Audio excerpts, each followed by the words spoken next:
Hello students, आज की हमारी वीडियो का टॉपिक है transportation in plants life processes chapter 6 जो कि क्लास 10th का है। Let's start transportation in plants. बच्चों, अभी तुमने इससे पहले ट्रांसपोर्टेशन इन ह्यूमन बींग्स पढ़ा है। हमने देखा था कि ब्लड इधर से उधर ट्रांसपोर्ट करता है। ऐसे ही हमने देखना है कि प्लांट्स में कौन कौन सी चीज़ों का ट्रांसपोर्टेशन होता है। हम देखते हैं कि during photosynthesis plants carbon dioxide लेते हैं। जब प्लांट कार्बन डाइऑक्साइड लेते हैं वो फूड बनाते हैं। फूड का बनता है, लीफ में बनता है। जब फूड ट्रांसपोर्ट होता है, जहाँ जरूरत पड़ेगी रूट की साइड जाएगा, ठीक है ना, अपर पार्ट में जाएगा, और जहाँ जहाँ प्लांट की ज़रूरत होगी फूड हमारा ट्रांसपोर्ट होता रहेगा। उसके अलावा हम देखते हैं ये हमारी रूट्स हैं। रूट से वाटर एब्जॉर्ब होता है, वाटर के साथ न्यूट्रिएंट्स भी एब्जॉर्ब होते हैं जिन्हें हम मिनरल्स कहते हैं, like nitrogen, phosphorus, potash etcetera. Plants को अपनी ग्रोथ एंड डेवलपमेंट के लिए टोटल 17 न्यूट्रिएंट्स की ज़रूरत पड़ती है। हमारी एनसीईआरटी की बुक में नाइट्रोजन और फास्फोरस के ही बारे में बोला गया है बच्चों, तो मैं भी इतना ही बोल रही हूँ, ठीक है ना। जब ये रूट से एब्जॉर्ब होते हैं तो वाटर भी एब्जॉर्ब होता है। जब वाटर भी रूट से पूरा एब्जॉर्ब होता है तो ये सिर्फ रूट में ही नहीं रहता, ये जहाँ जहाँ ज़रूरत पड़ेगी प्लांट के एक एक पार्ट तक पानी जाएगा। तो बच्चों, ये जो हमारे न्यूट्रिएंट्स हैं नाइट्रोजन, फास्फोरस एंड पोटास, ये आयंस की फॉर्म में एब्जॉर्ब होते हैं। यहाँ बड़ा इंपॉर्टेंट क्वेश्चन एग्जाम में आता है बच्चों, ये जो न्यूट्रिएंट्स हैं या मिनरल्स हैं नाइट्रोजन, फास्फोरस, ये आयंस की फॉर्म में एब्जॉर्ब होते हैं। जैसे नाइट्रोजन नाइट्रेट की फॉर्म में एब्जॉर्ब होता है और नाइट्रेट की फॉर्म में एब्जॉर्ब होता है, और किसी फॉर्म में ये एब्जॉर्ब नहीं हो सकते। यहाँ पर एक वर्ड बच्चों रॉ मटेरियल्स आता है। क्वेश्चन पूछा जाता है कि प्लांट्स के रॉ मटेरियल बताओ, प्लांट्स को अपनी ग्रोथ एंड डेवलपमेंट के लिए रॉ मटेरियल। तो प्लांट्स के जो रॉ मटेरियल हैं कार्बन डाइऑक्साइड है, nitrogen, phosphorus, potash, water. Plants को अपनी ग्रोथ एंड डेवलपमेंट और फूड बनाने के लिए जिन जिन चीज़ों की ज़रूरत पड़ती है ये सब क्या होते हैं, रॉ मटेरियल्स। तो बच्चों रॉ मटेरियल्स समझ गए होंगे क्या होता है, ठीक है ना। ओके बच्चों, चलो बच्चों, आज अब हम स्टडी करते हैं एनसीईआरटी के पेज नंबर 108 में ट्रांसपोर्टेशन इन प्लांट्स। अभी जो मैंने ऊपर बच्चों बोला वो मैंने डिस्कस किया था, वो यहाँ से यहाँ तक का था। एक बार इसको रिवाइज कर लेते हैं, ओके ना। इसमें लिखा we have discussed earlier how plants take in simple compound. Simple compounds मैंने CO2, नाइट्रोजन, फास्फोरस, पोटास जो आयनिक फॉर्म में थे, कैसे वो एब्जॉर्ब करते हैं और photosynthesise energy stored in their chlorophyll containing organs namely leaves. और जो हमारा क्लोरोफिल कंटेनिंग ऑर्गन्स है लीव, उसमें वो कैसे खाना बनाते हैं इसकी स्टडी हम कर चुके हैं, okay. The other kinds of raw materials needed for building plant bodies will also have to be taken up separately. Raw plants को अपनी बॉडी बिल्डिंग के लिए, बॉडी को बनाने के लिए, अपनी ग्रोथ एंड डेवलपमेंट के लिए रॉ मटेरियल्स की ज़रूरत पड़ती है। अभी रॉ मटेरियल्स क्या होता है मैंने ऊपर डिस्कस किया था। प्लांट्स के केस में the soil is the nearest and richest source of raw material. तो सॉइल एक बहुत अच्छा सोर्स है, रिच सोर्स है, जहाँ सब कुछ हमें क्या मिलता है, नाइट्रोजन, फास्फोरस और अदर मिनरल्स। ये अदर मिनरल्स मीन ये 17 मिनरल्स होते हैं जिसमें हमारी एनसीईआरटी की बुक में नाइट्रोजन, फास्फोरस दे रहा है। वैसे पोटासियम बहुत इंपॉर्टेंट होता है, NPK। The absorption of these substances, इन चीज़ों का जो एब्जॉर्प्शन होता है through the part in contact with the soil, जो सॉइल के कॉन्टैक्ट में रहते हैं, जो रूट्स कॉन्टैक्ट में रहते हैं, तो यहाँ से होता है, ठीक है ना। फिर वो बोलते हैं if the distances between soil contacting organs and chlorophyll containing organs are small. वो बोलते हैं जहाँ पर क्लोरोफिल बनता है और जो रूट है, यानी कि रूट और लीफ का डिस्टेंस अगर कम है तो डिफ्यूजन मेथड से पॉसिबल होता ट्रांसपोर्ट होना। लेकिन but if this distances become large, अगर रूट और लीफ का डिस्टेंस बहुत बढ़ जाता है, जो बहुत बड़े बड़े प्लांट होते हैं, जहाँ पर छोटे छोटे प्लांट होंगे तो चलो एक माना जा सकता है कि डिफ्यूजन मेथड से हो सकता है। लेकिन हम देखते इतने बड़े बड़े प्लांट होते हैं, 150 मीटर हाइट के प्लांट होते हैं, तो उस केस में एक पूरा ट्रांसपोर्ट सिस्टम है कि रूट से लेकर पत्ती तक वाटर और मिनरल्स पहुँचना है। तो एक proper system of transportation is there for essential in such situation. तो ऐसी सिचुएशन के लिए एक ट्रांसपोर्टेशन का बहुत अच्छा सिस्टम बना हुआ है, ठीक है ना। अब यहाँ पर इस पैराग्राफ में बोलते हैं plants have low energy needs. बोलते हैं प्लांट्स को कम एनर्जी की आवश्यकता होती है क्योंकि ना इन्हें मूव नहीं करना पड़ता, ओके ना। इन्हें अपने वाटर के लिए, अपने न्यूट्रिएंट्स के लिए मूव नहीं करना पड़ता, वो एक ही जगह पर रहते हैं, इसलिए इन्हें लो एनर्जी की नीड्स होती है। The distances over which transport system have to operate however can be very large in plants such as very, लेकिन जो बहुत लंबे पेड़ होते हैं तो उनके केस में बोलते हैं बहुत अच्छा ट्रांसपोर्टेशन सिस्टम बना है। तो बच्चों हम इस पैराग्राफ में स्टडी करते हैं कि प्लांट ट्रांसपोर्ट सिस्टम, ये बड़ी इंपॉर्टेंट लाइन आ रही है, plant transport system will move energy stores from leaves and raw materials from roots. ठीक है ना, एक सिस्टम बनाया है जिसमें ये दो चीज़ें ट्रांसपोर्ट होती हैं बच्चों। यहाँ एग्जाम में क्वेश्चन कौन कौन सी चीज़ें ट्रांसपोर्ट होती हैं? एनर्जी स्टोर्ड फ्रॉम लीव्स यानी कि फोटोसिंथेसिस की जो प्रोडक्ट है, और दूसरा रॉ मटेरियल्स फ्रॉम रूट्स, उसमें क्या होता है? Water, nitrogen, phosphorus, minerals etcetera. ये जो दीज टू पाथवेज हैं, यानी कि ये दो चीज़ें जो प्लांट में ट्रांसपोर्ट होती हैं, ये इंडिपेंडेंटली ऑर्गेनाइज्ड हैं। तो इनको ट्रांसपोर्ट करने के लिए ट्यूब्स बनी हुई हैं, सेपरेट ट्यूब्स हैं, नलिकाएं जैसी हैं, जिनको कंडक्टिंग ट्यूब्स कहते हैं। एक का नाम जाइलम है जो कि वाटर को ट्रांसपोर्ट करता है और मिनरल को ट्रांसपोर्ट करता है। दूसरी ट्यूब का नाम फ्लोएम है जो कि ट्रांसपोर्ट करता है प्रोडक्ट्स ऑफ फोटोसिंथेसिस यानी कि फूड को, जो कि पत्तियाँ बनाती हैं, to other parts of the plant. तो बच्चों इसको मैंने डायग्राम में एक्सप्लेन किया है, देखते हैं डायग्राम से इसको हम समझते हैं। चलो बच्चों, उस पैराग्राफ को मैंने डायग्राम में एक्सप्लेन किया है, ट्रांसपोर्टेशन सिस्टम इन प्लांट्स। तो दो चीज़ों का ट्रांसपोर्ट होता है, एक तो एनर्जी स्टोर्स फ्रॉम लीव्स यानी कि जो लीव्स फोटोसिंथेसिस के दौरान फूड बनाते हैं। दूसरा रॉ मटेरियल्स क्या होते हैं? प्लांट के न्यूट्रिएंट्स होते हैं, मिनरल्स होते हैं, वाटर होते हैं। इन दोनों को ट्रांसपोर्ट करने के लिए प्लांट्स में कंडक्टिंग ट्यूब्स होते हैं। एक ट्यूब्स का नाम है जाइलम और दूसरी ट्यूब का नाम है फ्लोएम। देखते हैं जाइलम का फंक्शन क्या है। जाइलम जो होता है, जाइलम ट्रांसपोर्ट करता है वाटर एंड न्यूट्रिएंट्स को from the soil to the stem and leaves.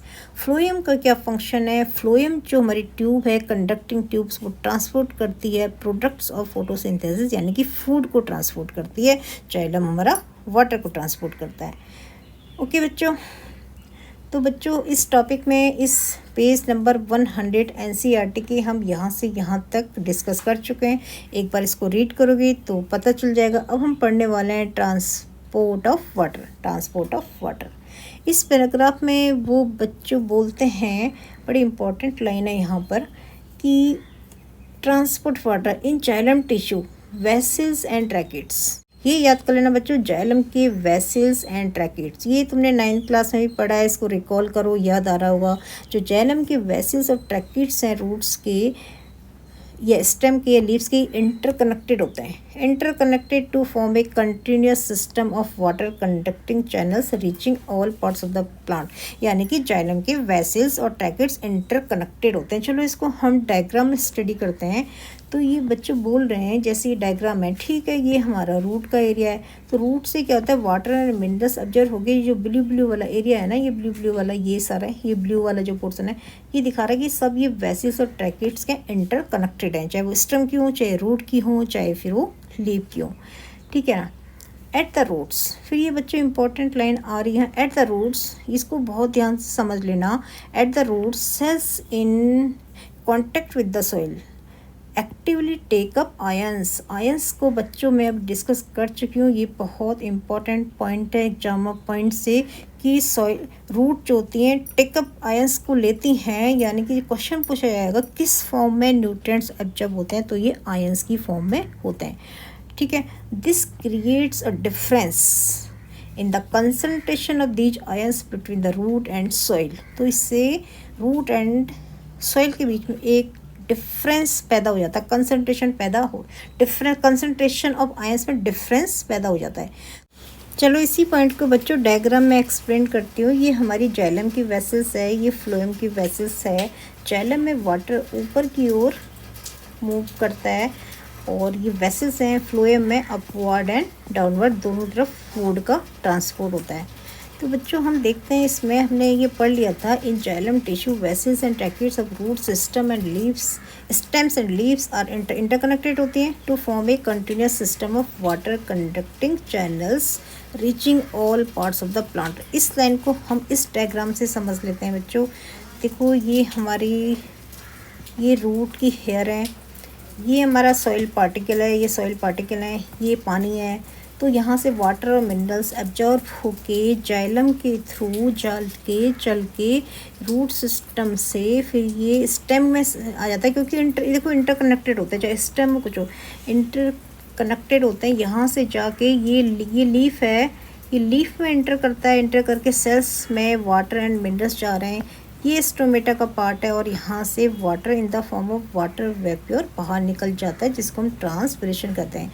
तो कंटिन्यूस, ये लाइन का मतलब था कि continuous system of water conducting channels reaching all parts of the plant. ठीक है, तो बच्चों अभी पॉइंट आ रहा है एट द रूट्स। ये बहुत इंपॉर्टेंट पॉइंट है बच्चों।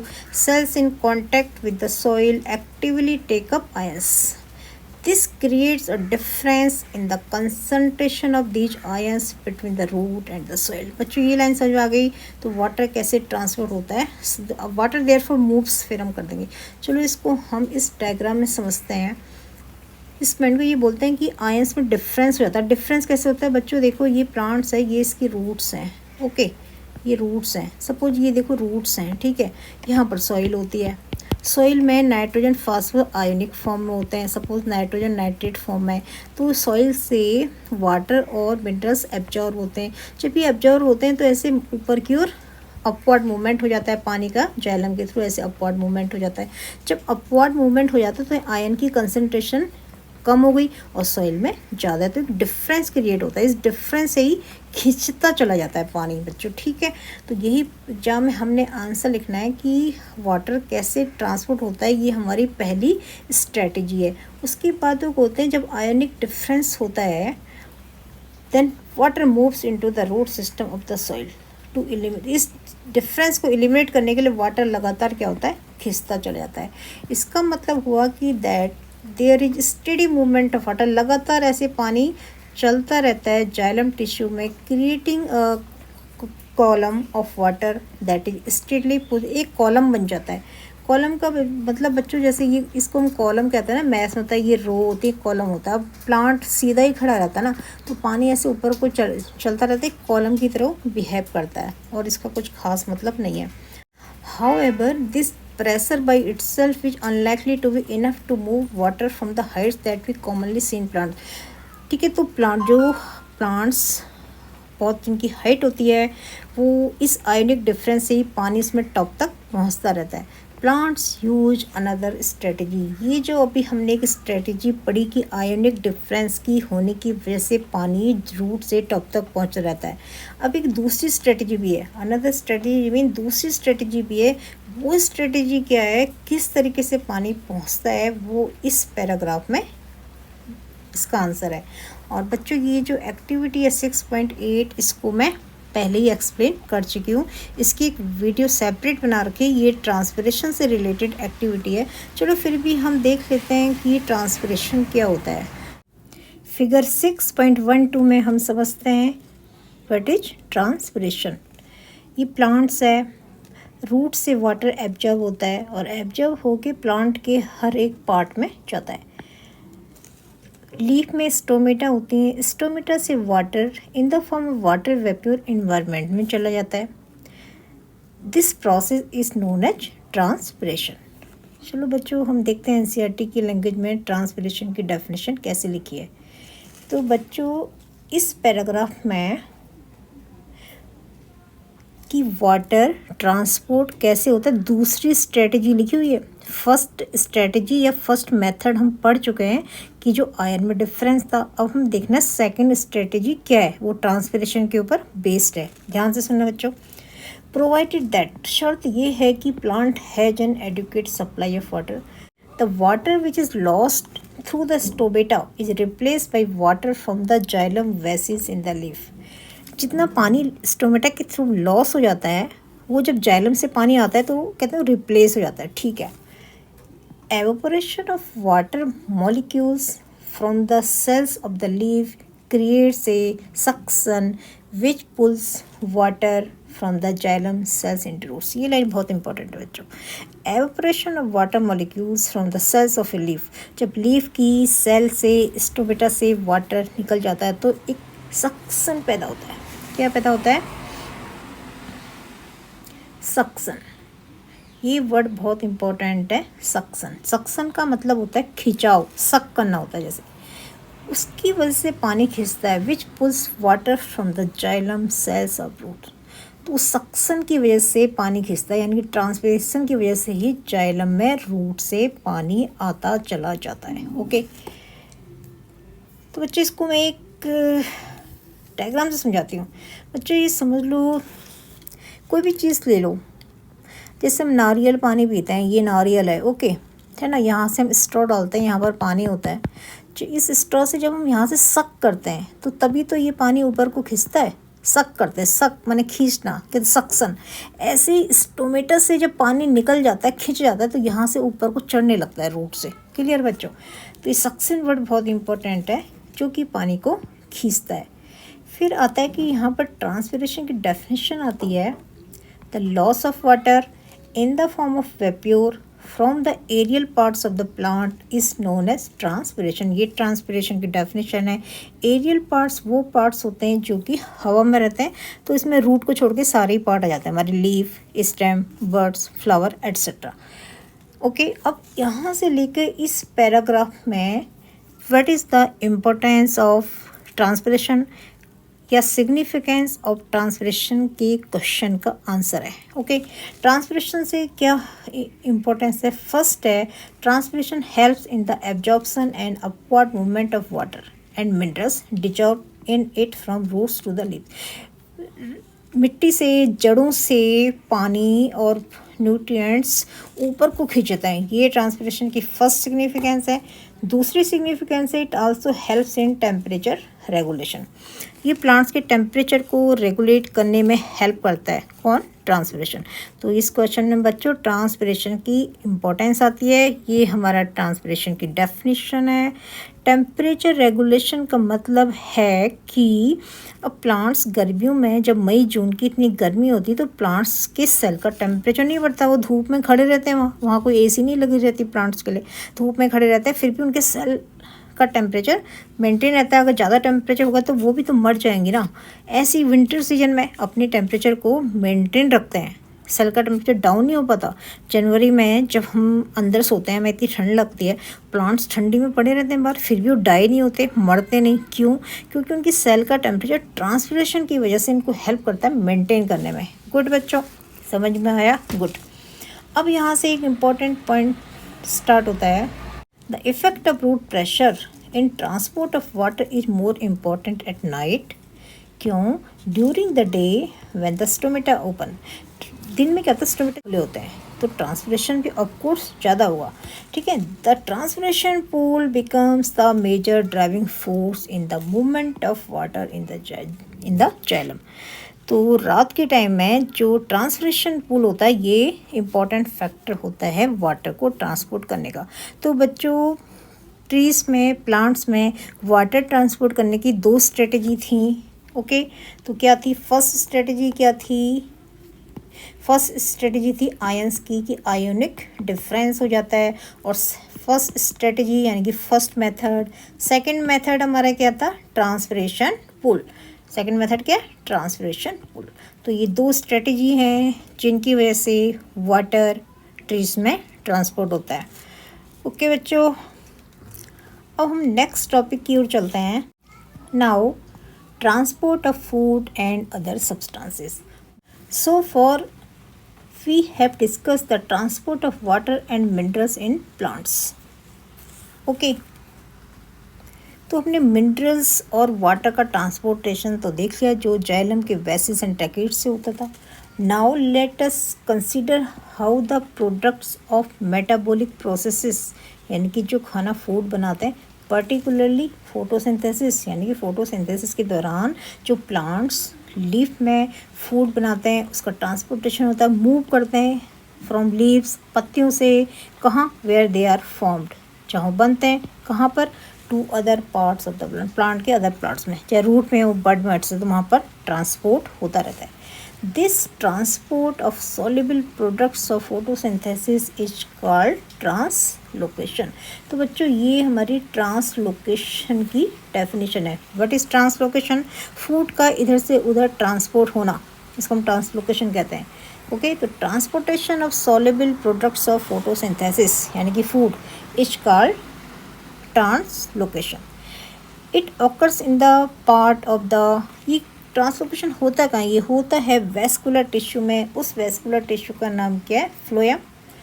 Okay, besides the products of photosynthesis, photosynthesis के प्रोडक्ट्स के अलावा जो फ्लोएम क्या क्या ट्रांसपोर्ट करता है, वो अमाइनो एसिड ट्रांसपोर्ट करता है और भी चीज़ों को ट्रांसपोर्ट करता है. तो बच्चों एनसीईआरटी की बुक पढ़ के इसको समझ के जब इसके नोट्स बनाओगे, अपने हाथ से लिखोगे, तब तुम्हें इसका पूरा पूरा बेनिफिट मिलेगा. ये बच्चों ये वीडियो तुम्हारी समझने के लिए है. ये उन बच्चों के लिए बहुत यूजफुल है बच्चों, आज यूट्यूब के माध्यम से जो बच्चे गरीब हैं, जो महंगी कोचिंग नहीं कर पाते हैं, जिनके पास 1-1 लाख रुपए नहीं है देने को, उनको क्वालिटी बेस्ड एजुकेशन मिलता है यूट्यूब के माध्यम से. ओके बच्चों, these substances are specially delivered to the storage organs of the roots. तो जो खाना बनता है वो स्टोरेज ऑर्गन्स रूट्स में ट्रांसफ़र होता चला जाता है, या फ्रूट्स में ट्रांसफ़र हो जाएगा, सीड्स में ट्रांसफ़र हो जाएगा, और किसी ग्रोइंग ऑर्गन्स में ट्रांसफ़र हो जाएगा. द ट्रांसलोकेशन ऑफ फूड यानी कि फूड का इधर से उधर आना जाना और सब चीज़ों का आना जाना takes place in the ship tubes. अब बच्चों ये लाइन बहुत इंपॉर्टेंट है कि वो जो आना जाना है वो भी फ्लोएम के सीप्स ट्यूब में होती है. जाइलम में किस में होती थी? ट्रैकिड्स एंड वेसल्स में, और फ्लोएम में क्या है? सीप ट्यूब्स. तो बच्चों इसे तुमने लर्न करना होगा. With the help of adjacent companion cells. अब एडजेसेंट कंपेनियन सेल्स क्या होती है? सपोज ये फ्लोएम की वेसल्स है, सपोज ये फ्लोएम की वेसल्स है. ओके, ये सीप ट्यूब्स है, माना ये सीप ट्यूब्स हैं, तो इनकी ये अकेले तो नहीं होगी ना, यहाँ पर सेल्स भी होती हैं. ऐसे करके प्लांट ही है वो, सेल्स होती हैं. तो ये एडजेसेंट वाले इसके अगल बगल की हैं. एडजेसेंट मैंने इसके अगल बगल की सेल है, कंपेनियन मैंने साथी, तो इसके साथ की जो जितनी सेल्स होती हैं, ये हमारी बीच का एरिया सीप ट्यूब है. जो अगल बगल की सेल्स होती हैं उनको क्या कहते हैं? Adjacent companion cells. Both in upward and downward direction. तो बच्चों ये लाइन बहुत इंपॉर्टेंट है कि जो ट्रांसफ़र है वो अपवर्ड एंड डाउनवर्ड दोनों डायरेक्शन में होता है. स्टूडेंट्स, अब एनसीईआरटी के लास्ट पेज 110 में जो यहाँ से यहाँ तक का लिखा हुआ है, इसमें फूड को ट्रांसपोर्ट करने का मैकेनिज्म लिखा है, जिसमें हमारा जो टर्म है ऑस्मोटिक प्रेशर, ये बहुत इंपॉर्टेंट है. इसको मैंने सिंपल लैंग्वेज में, अगर फूड ट्रांसपोर्ट का मैकेनिज्म पूछा जाए तो मैं इसी पैराग्राफ से आंसर देना है, जिसको मैंने सिंपल लैंग्वेज में लिखा है. Phloem transports food materials from the leaves to different parts of the plant.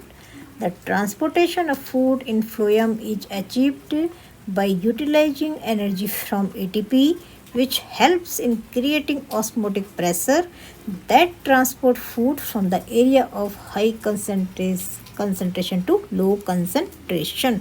तो बच्चों इस ट्रांसपोर्टेशन में एक तो वो ATP का यूज करता है. इस ATP को यूज करने से जो मदद करता है, ऑस्मोटिक प्रेशर क्रिएट होता है. जब ऑस्मोटिक प्रेशर क्रिएट होगा बच्चों, इस ऑस्मोटिक प्रेशर के क्रिएट होने से ही फूड का ट्रांसपोर्टेशन होता है. बच्चों ये वीडियो ट्रांसपोर्टेशन इन प्लांट्स यहाँ पर एंड होता है. नेक्स्ट वीडियो होगी हमारी एक्सक्रीशन के ऊपर.